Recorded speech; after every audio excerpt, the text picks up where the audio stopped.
Thank you, Dawn. It's lovely to be back in the new year.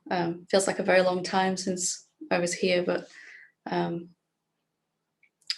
there's something that's been coming up this week that I really wanted to talk about, and it's a very common area where we tend to trip ourselves up in our awakening. It certainly did for me. So I thought it might be useful to bring some attention to it, to really perhaps help to bring some clarity and smooth the transition of awakening. Because I really feel that as important as it is to see what we are, it's also just as important to see where we get stuck along that process. Where do we tend to experience delays, and why? And where do we experience difficulties in our awakening, and why is that? And it's not the most popular subject, but it is intensely useful, and it might be helpful, hopefully, to talk about it. So as I'm talking, if you have any questions at all about what I'm saying, please do raise your hand, or any questions you want to ask in general.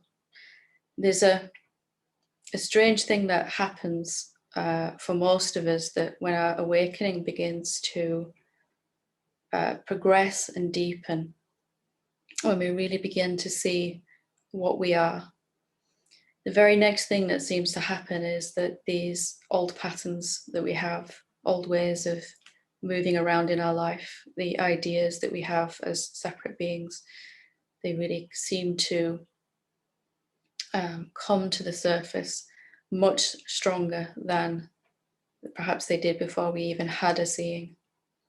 And it was quite surprising for me when this happened. And there's this myth really in the consciousness of most seekers, there was certainly in mine, that seeing truth is enough. That, you know, if I just keep seeing the truth, everything else will work itself out.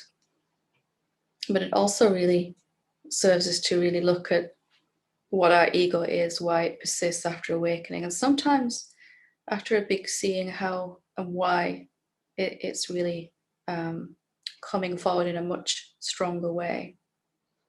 So if we've had these ideas about ourselves, these old patterns that we've brought into our awakening, a sense of unworthiness, or perhaps a sense of self-doubt, or some feeling like that, it can be anything at all really. It's not going to give us too much trouble, this idea, while we feel that we are a separate being, while we're kind of just going along about our life because it feels true. It goes right along with being a separate being, being a someone, being a person in the world. But after we've had some kind of seeing as to what we really are, this idea, this old idea, is no longer as true. And depending on the depth of the seeing that we've had, it could be very untrue. If we've had a seeing that there is this beautiful silence, this quiet space of our being that really isn't lacking anything at all, isn't missing anything at all, that isn't striving or struggling, that isn't worthy or unworthy, and it isn't even awake or enlightened or unenlightened. It's just is. There's an is about this quiet space of your real being. And as we begin to see that more and more and deeper, then these old ideas become more and more untrue for us. And yet we may still be subscribing to them out of some habit, some habitual way of being in our life with a certain being, or in a certain situation in our job, or in our awakening in general. We can be having these set ideas. It's quite a shock for most of us when these patterns begin to really play in a strong way. And if we can begin to understand that this is happening because they are completely untrue for us now. It used to feel true, but the more we've seen what's clearly our self, our real self, our ultimate nature, then these beliefs are going to become more and more incompatible with that. Not that the self is rejecting those beliefs, but they're just a very low frequency, a very low vibration, and they are part and parcel of being a separate being. And so if you can begin to understand why they begin to become more problematic, why they begin to play quite strongly, and sometimes after someone has had a seeing, something happens in their life that kind of really shakes it up. And it really disturbs this myth inside that just seeing the truth is enough. So in my own awakening, it was very much like this. And most of us tend to handle this the same way. We tend to go into self-blame when these things arise. We tend to go into some rejection of them. When these stories play, there tends to be some kind of sense that they're rising up, that the ego are rising up again. There's some evidence of failure, some evidence that our seeing hasn't been deep enough, that we haven't seen the truth fully enough, or that we've done something wrong in our awakening. And in fact, really the opposite is true. The more that you find that you're struggling with some karmic pattern, some old story about yourself or about somebody else or the world itself, or even some story about awakening, the more that's really giving you some trouble. And that's evidence really of just how far you've come in your seeing. And in fact, if there hadn't been a deepening of seeing, then this belief wouldn't be a problem at all.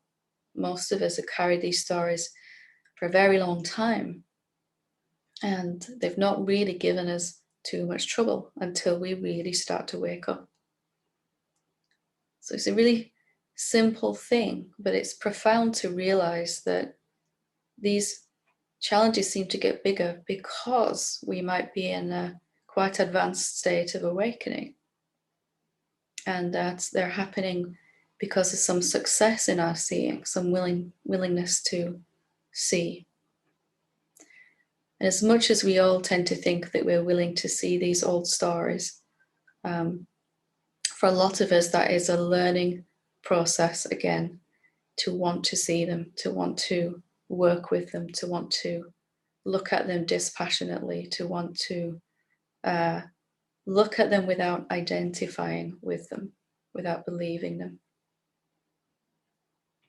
And the more that we can observe and watch these stories playing, the less we are believing them to be true. And the more we can just watch these stories playing when they arise, it's going to be easier to do that if we can see why they're arising.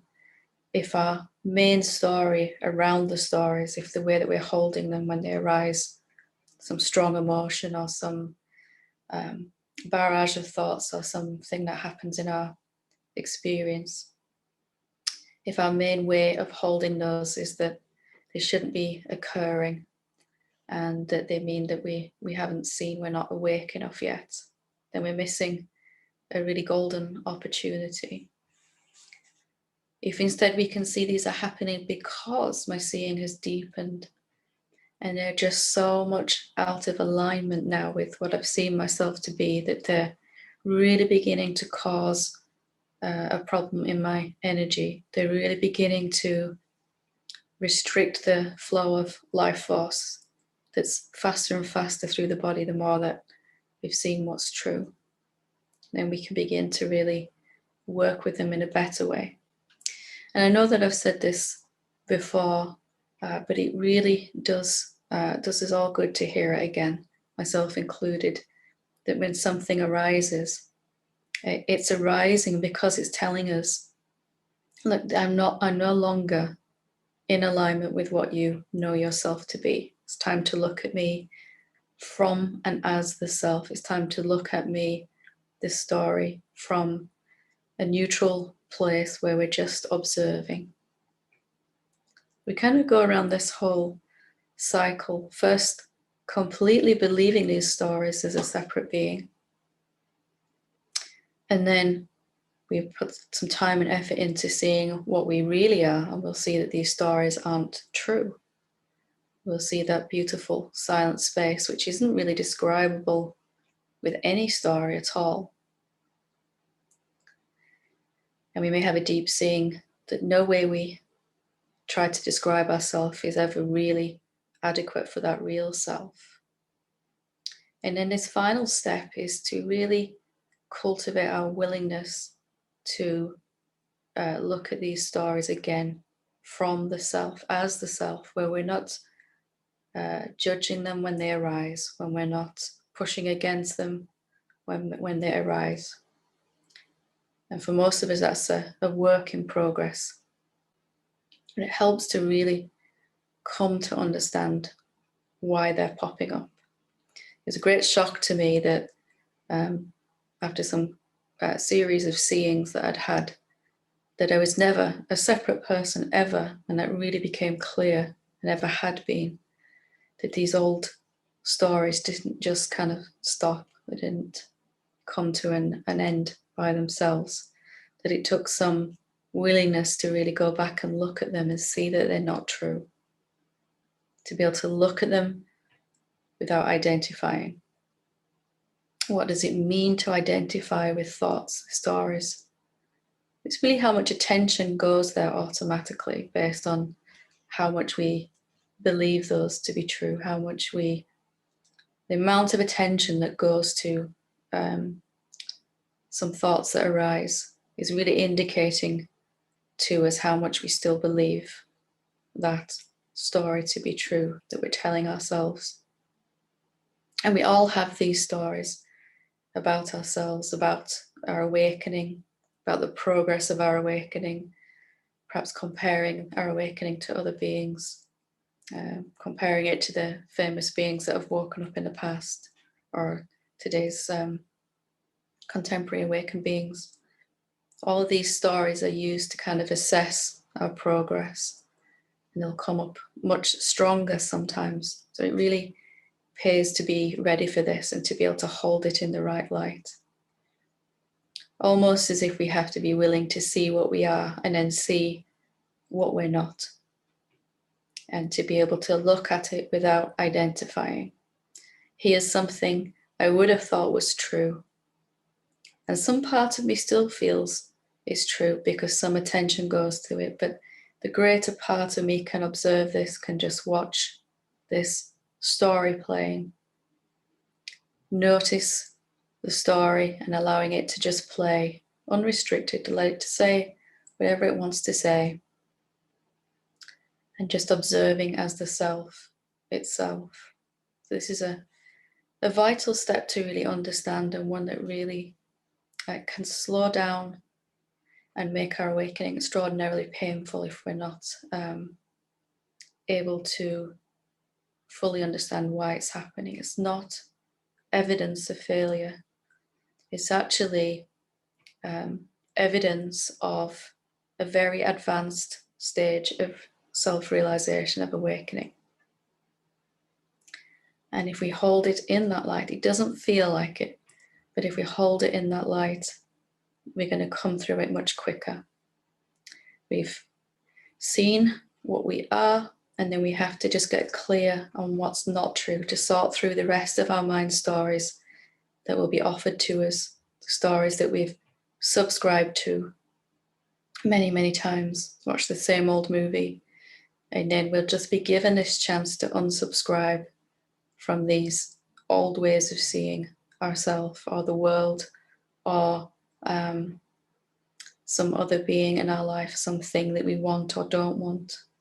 We'll be given a chance to really observe this story without identifying. How do we do that? It's really simply just practice, just to notice Did this time when it came up, you believed it slightly less or a lot less? And if you did believe it, you didn't get sucked in for as long. You didn't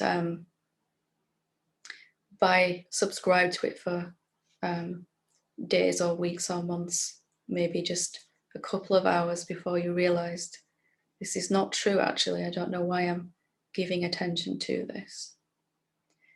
Because the self is the witness, the watching, it's the observing, it's that which is just seeing. And it cannot turn away from anything. It's observing everything equally. And that includes what our mind would call good or bad thoughts and emotions. It's just observing. So we're just developing this quality.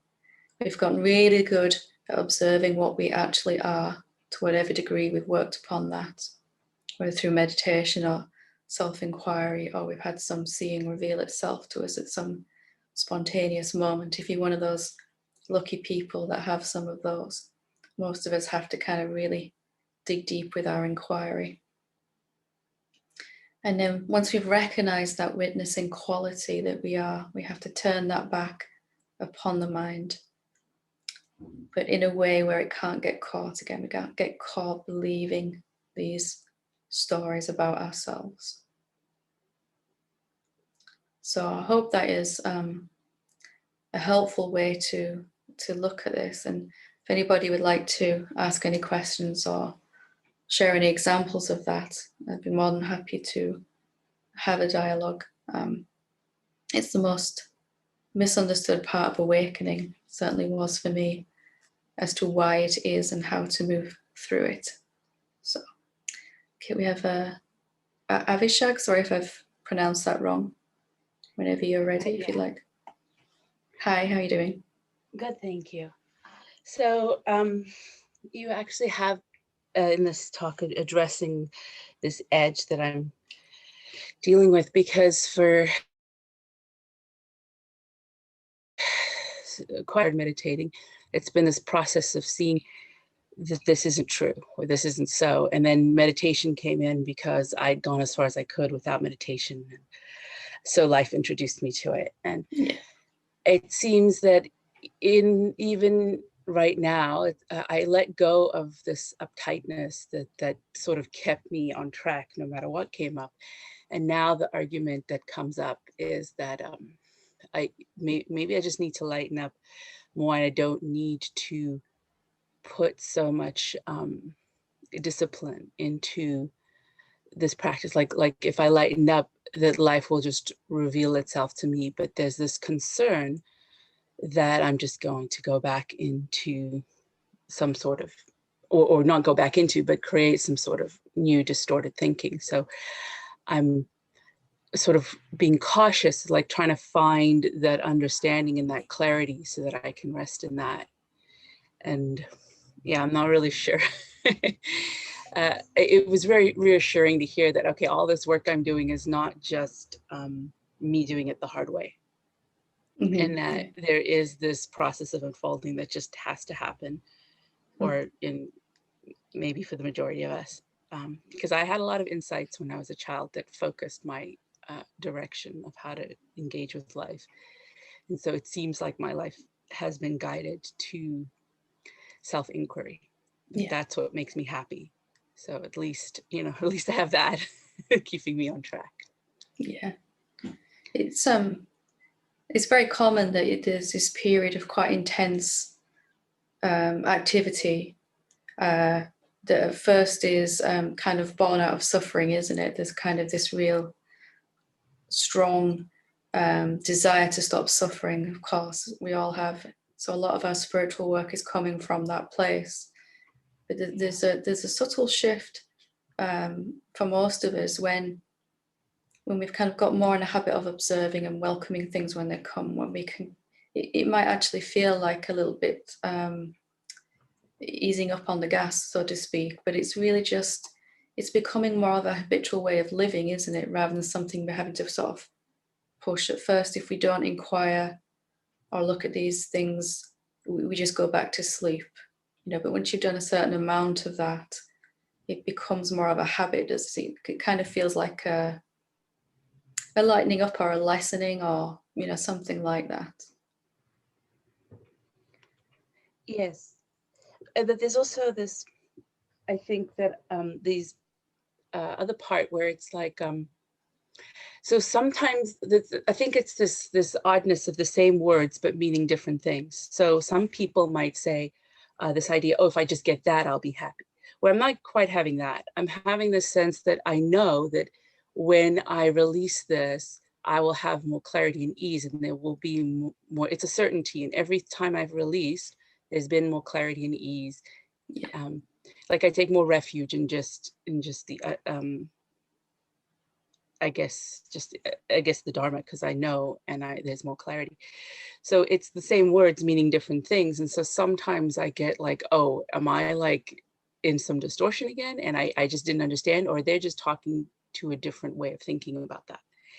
And that happens frequently, is that I've come to a lot of this stuff without having community. So my Yeah. language sometimes is the exact opposite, or so that kind of, but I realize that even that's part of it, is learning to not get pulled by the messages of the world, and that I'm differentiating. Maybe it's just learning to become better and faster and smoother at differentiating between my clarity and then the opposite, seemingly opposing messages in my environment. And that's why I'm experiencing it, to help refine that. Yeah, and I can remember myself really getting a feeling that I know I'm getting somewhere here. I've really started to see something clear, and then listening to another teacher who just using different words even to describe the self than I got used to, and suddenly all this confusion was, oh my goodness, maybe they're talking about something else and I haven't really seen it. But you see through that quicker, don't you? You kind of relax. No, that's not real. I don't really need to go there. I don't really need to. It's just a different way of describing the same thing. And you see through these stories quicker and easier the more that you do this. Yeah. So I guess it's just keep going. You're on track. Just keep trusting is the answer.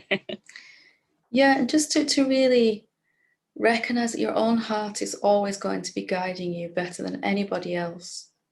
If you've got this deep urge or longing to do something, or to follow a certain way, then that's much more important to follow than anything else that anyone says. Um, you might one day be deeply engaged in self-inquiry and then just suddenly feel this strong urge to just go for a walk and stop doing anything spiritual, any kind of practice for the rest of the day. Most of us would tend to override that and go, no, I've got to do a certain amount of it, but it's maybe going for a walk that day is your inquiry, just giving you some space to let it settle what you've seen, or something like that, and it sounds like you've got a good connection to that kind of guidance already. Yeah, because I don't have a very structured practice, but I do have a consistent practice. Yeah. So, and I call it a life practice. So I once heard somebody say life practice versus formal practice. So I have a life practice that's dotted with formal. and That's the that best seems way. to make it easier. Yeah. I spent a good couple of years having a good practice, but actually, just kind of segmenting my life. There was an hour or two a day where I was doing a lot of spiritual work, and the rest of the time I was just completely asleep. And took me a long time to figure out the other way around was better. Have small periods where I was going to sit down and either inquire or meditate at the time, and just to be checking in during the day where I had time, where I could remember to be interested during the day. Just take those small moments that come. That's so much more valuable than this kind of. It starts that way, doesn't it? It starts with some seated meditation or something, then it develops into something that is kind of an all-day practice. Well, I don't know. I haven't gotten to, I mean, I've done all day stuff, but it was intentional. But I guess you could say that everything I engage with, I've learned to find, like, sometimes you don't have to ask questions about everything, just let things be. But also when I feel like, oh, that keeps coming up, or I feel strongly urged to investigate, or I'm specifically working on something, so I'm going to pay attention to that because I'm working on that attitude. Yeah. Then I put more question or investigation in. Yeah. And yeah, I guess investigation is my main practice, and find in There's that meditation. willingness to see that we were talking about before, just being willing to really look at what needs looking at, and if that's happening, then you're right on track. It's only when we're not willing that we really struggle. Yeah, thank you. Lovely. Nice to meet you.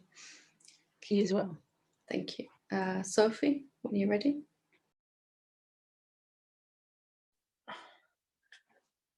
Hi, Helen. Hello. Good to see you again. Hi, how you doing? Good. Really good. Good. Happy New Year. And thank you. Same to you. Thank you. Yeah, really grateful for what you're speaking now. I just was experiencing those exact kind of thoughts coming up just before sitting, because I feel like I have had a shift. I've shifted through this karmic pattern, yet I really see it as an energetic. So it's not just a kind of it has such a strong energetic component that there's this sense, for me it's to do with, I'll try and be a little specific just to kind of give an example, although it's a story, but it has a sense of being overshadowed by the patriarchal energy within my lineage, which has created a lot of fear in the system as a female, and as having to sort of stand for something else, stand for truth, stand for another way of being, amidst the onslaught of a kind of overshadowing. And I really see how I took that into my system and aligned with it, consciously or unconsciously. Yeah. Predominantly unconsciously, but even when I woke up to it, like you're saying, it still came very strongly to, you know, it almost feels like it kind of completely smothered me. And now I've shifted again in order to kind of engage with it differently. But there is an active engagement still with it. It's not just like it, because it's such an energetic experience that it has to be, for me, it has to be played out within the world in a certain way, and in order to sort of act it out and work through it in that way. It doesn't seem to be enough. Like you were saying, it's not quite enough just to see these things. Sometimes they have to take on another form, and I might have not, you know, I don't want to go into that blame thing, but I might not have.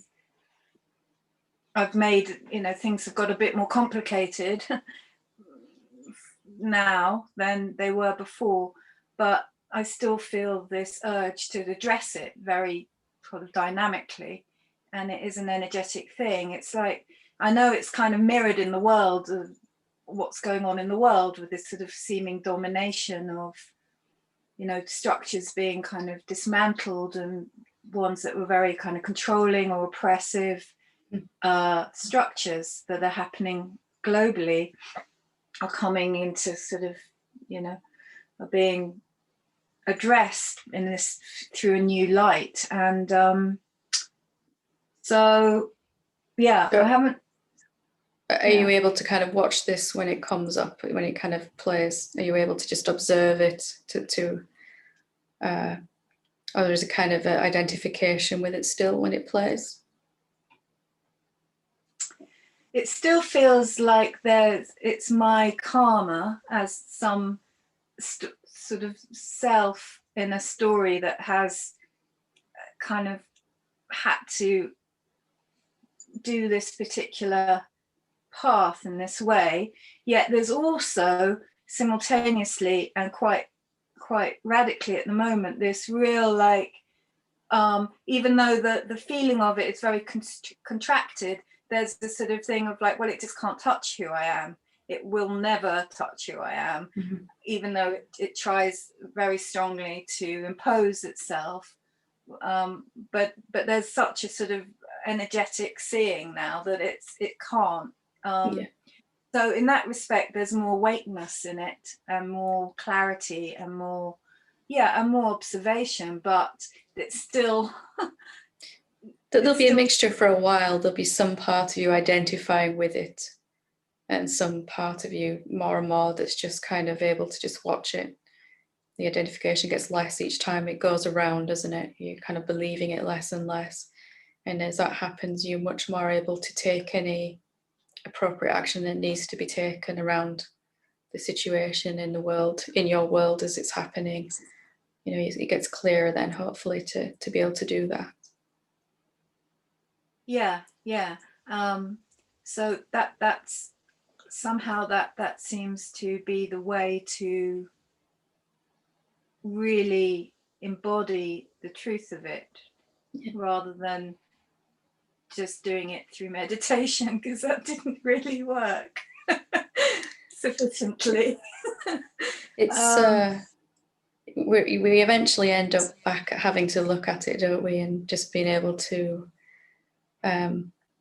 really spend some time looking at watching the pattern play, and really just understanding why it's happening, that watching the story and the emotions and the way it's showing up in our world. And then we can get some clarity more and more on just a detachment from it, then a space where we don't have to immediately go into the old conditioned way of behaving in that moment. It does feel like the potential for freedom then becomes kind of right on the edge of it. Like, that's how I feel like it's almost like certain patterns are really there to kind of break you free. Like, they're the ones that are the really important ones to work with, and once that's really kind of done with, then there's this sort of there's a freedom that necessarily has to happen. That is the embodying process in a nutshell, isn't it? It's when I first found out, you mean I have to go right through these karmic patterns on the other side, see what's the other side, and that's like living as this awakened state, for want of a better word. But it's once we can begin to observe these patterns and then really just make a higher choice with them, perhaps, or make a choice we weren't able to before with our actions, and they tend to turn into something positive. Then it's like something that's going wrong in our life. When we begin to observe it, it just starts to turn around into some kind of healing in whichever way it's playing, and emotionally as well, of course. And mind isn't obsessively thinking about it anymore. Our emotions tend to be more positive, and then the actual situation itself will change into something. So you can see that happening more and more. Hopefully that it's less and less rejected when it comes up, and it's less and less identification with it when it comes up. More and more just ability to watch it, and the result of that, your actions might be changing in the way that you handle it.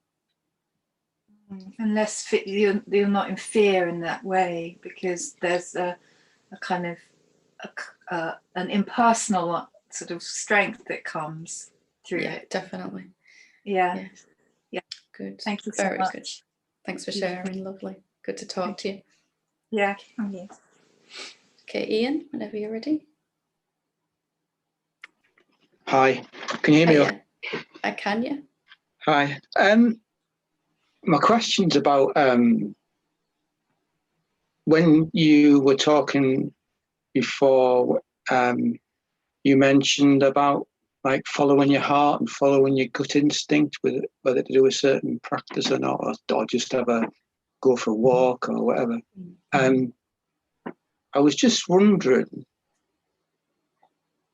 how you can if you've had a spell. I was sorry, we start. I was taught for a lot of my life that I had a really good gut instinct, and then something happened which kind of challenged that, which made me kind of question my gut instinct a lot when to follow the right thing to do. And I was just wondering, is there any practices or anything you can do to kind of reconnect as such to that kind of following that good instinct and trusting yourself more? Firstly, to see, even if you didn't follow that gut instinct, or if it seemed to have misled you at a certain point, let's just say that, did it actually really, or there might be something in that, maybe there was some lesson or some learning that needed to come out of that situation that you ended up having, that perhaps might not have been possible without the situation. Even if the learning is life flows smoothly when I follow this guidance, it's trying to shortcut things for me. And sometimes, more times, when we feel we've been given the wrong guidance, it turns out to be wrong. It's really, rather than kind of our hearts telling us what to do, we've really been listening to our mind or something, some kind of strong ideas.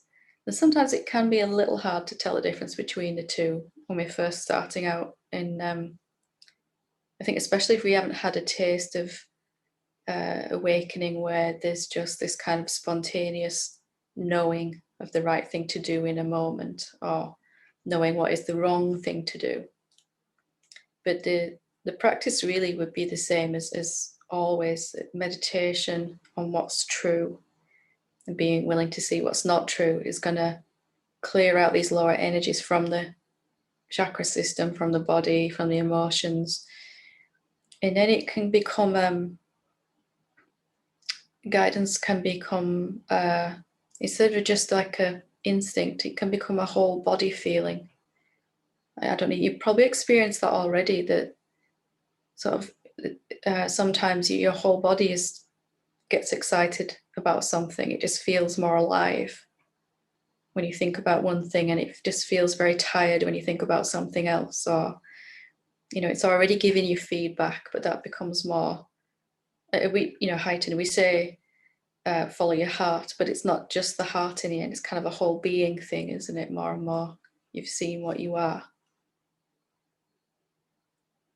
Can you get a sense that you didn't really, maybe when you felt you've got the wrong information, you might have been following some instinct of ego or mind rather than kind of something else at that point? Yeah, I think I get what you're saying. Yeah.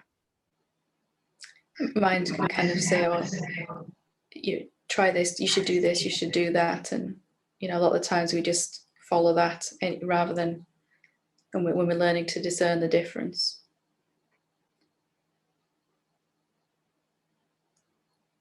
Does that help? Yeah. I've started to notice that it is more like a kind of whole energetic thing, like you just mentioned, the whole kind of body feeling as such. Yeah. And as you integrate this more, as there's less and less of a thought process in the way of your actions, then usually the right thing to do in any moment is what you find your body doing before you've even had a chance to think about it. Sometimes it's I might feel I have to sit and really decide and weigh some options and feel out which one feels better in my body. But increasingly, you'll find your body just doing a certain thing or saying a certain thing, and it's coming from that right choice almost seamlessly, without any delay. You might probably notice that as you're moving beyond these stories. Yeah, that makes sense. Thanks, Helen. Thank you. Good question. Lovely. Would anyone else like to ask any questions or share anything. Hey, Helen, it's Ron. Hi, Ron. I'm not seeing the raise the hand on my screen. I'm not sure what's going on, but otherwise I No would worries. use the regular process. Do you mind if I ask a question that's not directly on topic to what you talked about today? Yeah, yes, fine, absolutely. Sure. You know, in other formats, you've been talking a little bit about cause and effect, and that there really is no cause and effect. They're really the same thing. And with a lot of us have taken the Tao teaching here at Waking Together, it's just the pendulum being in the unswinging position where it's kind of resting and letting things, allowing them to take place. I guess experientially, I'm trying to better understand or maybe confirm that in the world of form, we still have basic, and we will experience basic cause and effect. Again, simple example of you sit down on the side of a teeter-totter and you're heavier than the other person on the other side, they're going to go up, you're going to go down. You know, their cause was I'm heavier, the effect is the teeter-totter going up on the other side. But it's just it's the way the dynamics of this world is set up. It has nothing to do with reality. It's just part of the play. And taking it outside of an object, if we go into, let's see, thinking from a health perspective, because I ate too much of this, I'm experiencing that, or I've gotten this. Obviously, you know, psychosomatic tendencies will come into play and everything there. And I'm trying to understand from a practical perspective, is it just a lessening of the energy that's around all of that, seeing that one doesn't really lead to the other, even though at times it may look like it does in the world of form, it's not really true. And it's just basically disempowering that kind of connection without maybe actually, I mean, we may latently experience less sickness, less, less energy around these things. But the fact that I'm not really endorsing cause and effect anymore, it's not like I'm just going to immediately change my experience, is it?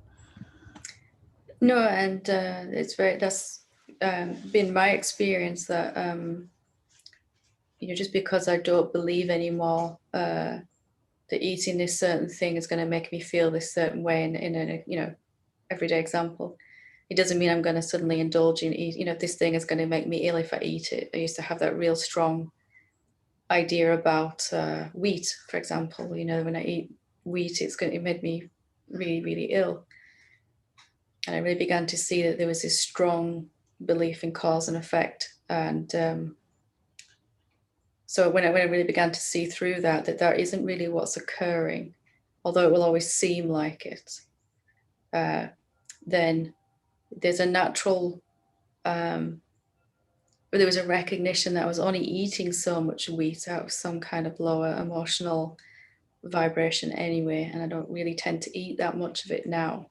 But when I do, it doesn't bother me so much. The old example is given in a lot of the scriptures is the bird landing on a branch of a coconut tree. And as the bird lands on the branch, I might have told you this before, but as the bird lands on the branch, the coconut falls off. And everyone is sure that the bird knocked the coconut off onto the floor. That's the cause and effect. But seeing that the coconut and the tree and the bird and the ground it falls onto are all the same thing, one thing showing up different ways, they literally cannot be a cause and effect, although it will always appear that way. The coconut fell for no reason, pretty much. There's always this, whenever cause and effect is playing, it's usually diminishing our ability to make higher choices about things. And once it's gone, we tend to make those higher choices anyway. I think that's kind of what you were pointing to. Yeah, there's more of a deep intellectual understanding that then plays out in,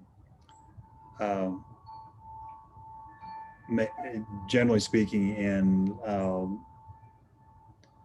a lesser display in form, and you're just kind of losing that whole connection. Yeah, the fact that eat that, and again, I feel like this may have nothing to do with that at all. Again, may have something to do with something totally different. But bottom line, it's all the same energy, and just that intellectual understanding then removes, I guess maybe it's an energetic thing. I guess I'm searching for something a little more concrete. Maybe again, it's just an intellectual understanding that has a variant of different applications. But maybe from a karmic perspective, if karma is energy, stuck energy, I'm not allowing any of that energy to get stuck anymore. Doesn't mean I may not have a little bit of a stomach ache or something, but I'm not resisting, or I'm not making some kind of connection that then that resistance is gone, and therefore there's no karma building. I haven't moved the pendulum of the Tao. Yeah, because the main reason it swings is because we believe in two in those moments, cause and effect being two different things, and that's what really causes us to suffer. It is artificial division and that which isn't divisible. And if we've seen even intellectually that it can't be that way in reality, even though it will seem to be that way, cause and effect still seem to be playing out, that it isn't really like that, then the frequency running through the body is going to be much higher anyway, more life force allowed. We won't be disturbing ourselves anyway. And you can still, it's still always going to seem like that, isn't it? You know, it's the play of the manifestation, as you were saying before. You know, it's still always going to seem like if the bird lands on the branch that the coconut fell because the bird landed on the branch. You know, that's never going to change, is it? It's going to seem like that. Okay, thank you. I appreciate it. Good, thanks. Anyone else like to? We've got time for one more, I think. One more question, or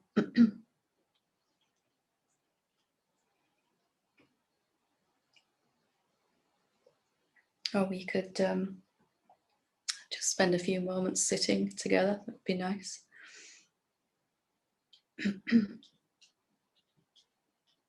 So we can, let's just finish with a few minutes of sitting together.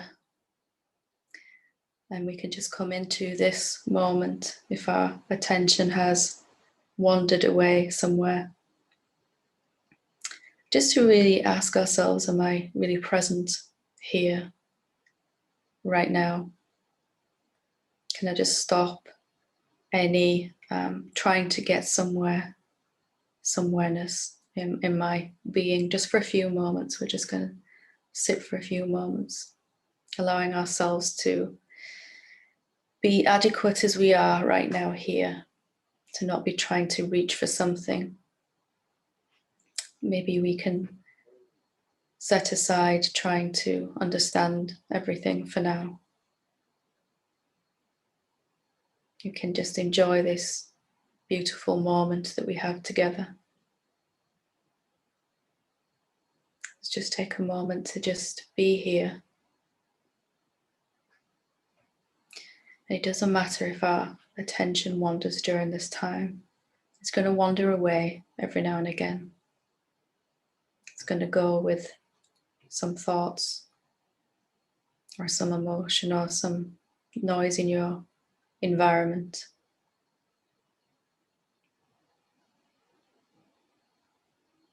Just every now and again, let us ask the question of ourselves, am I present right now in this moment? Am I fully present? That just help to refocus and bring us back into this now moment. There is this moment that's happening, and there's everything appearing in it.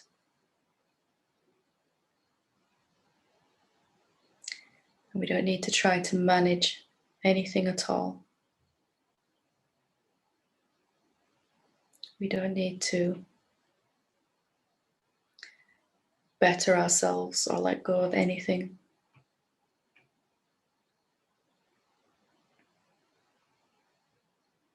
Just resting here, in and as this moment.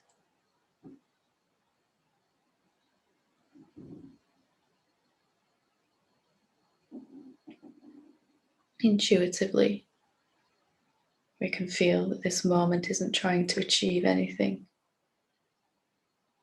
Our being just is. It's quiet and it's still.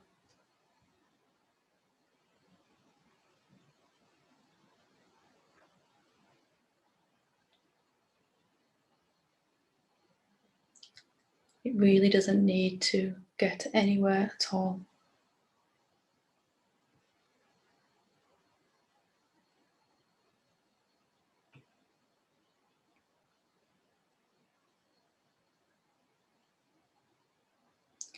We don't need anything to change right now or to be different. We don't need to be different.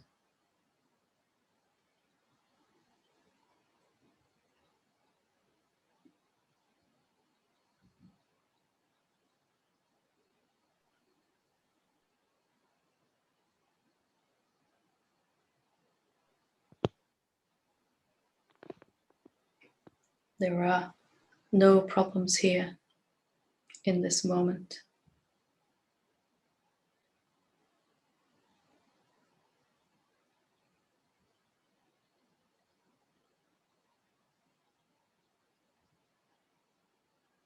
Just resting here.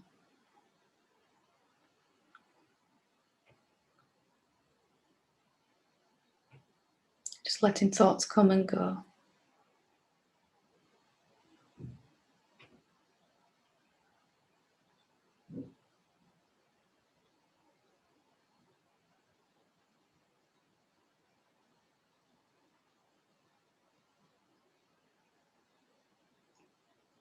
There is nothing you need to become.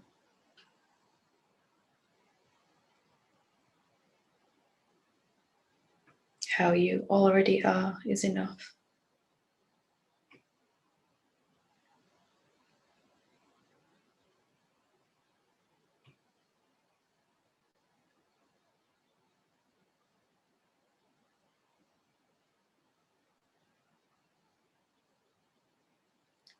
Just enjoying this rest here with me.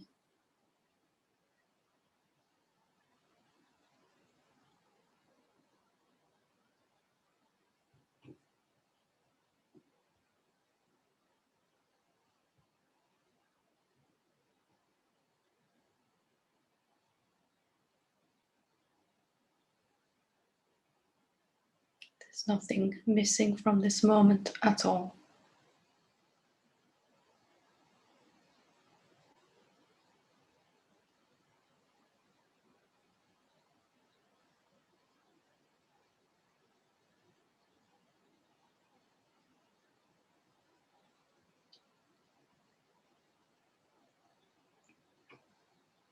There is nothing missing from you.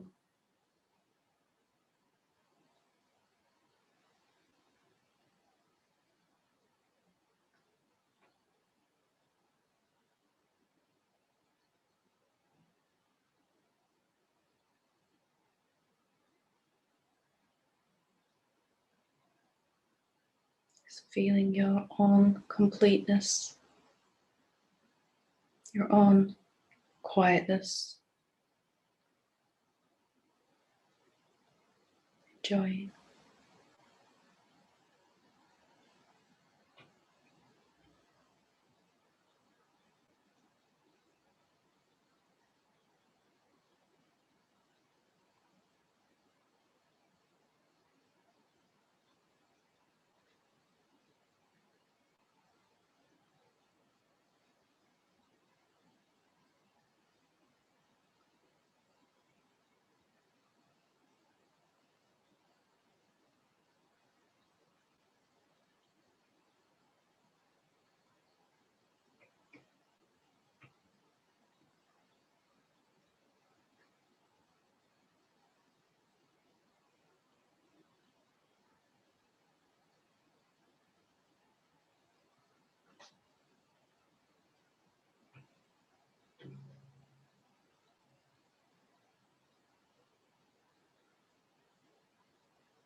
Thank you for joining me this evening.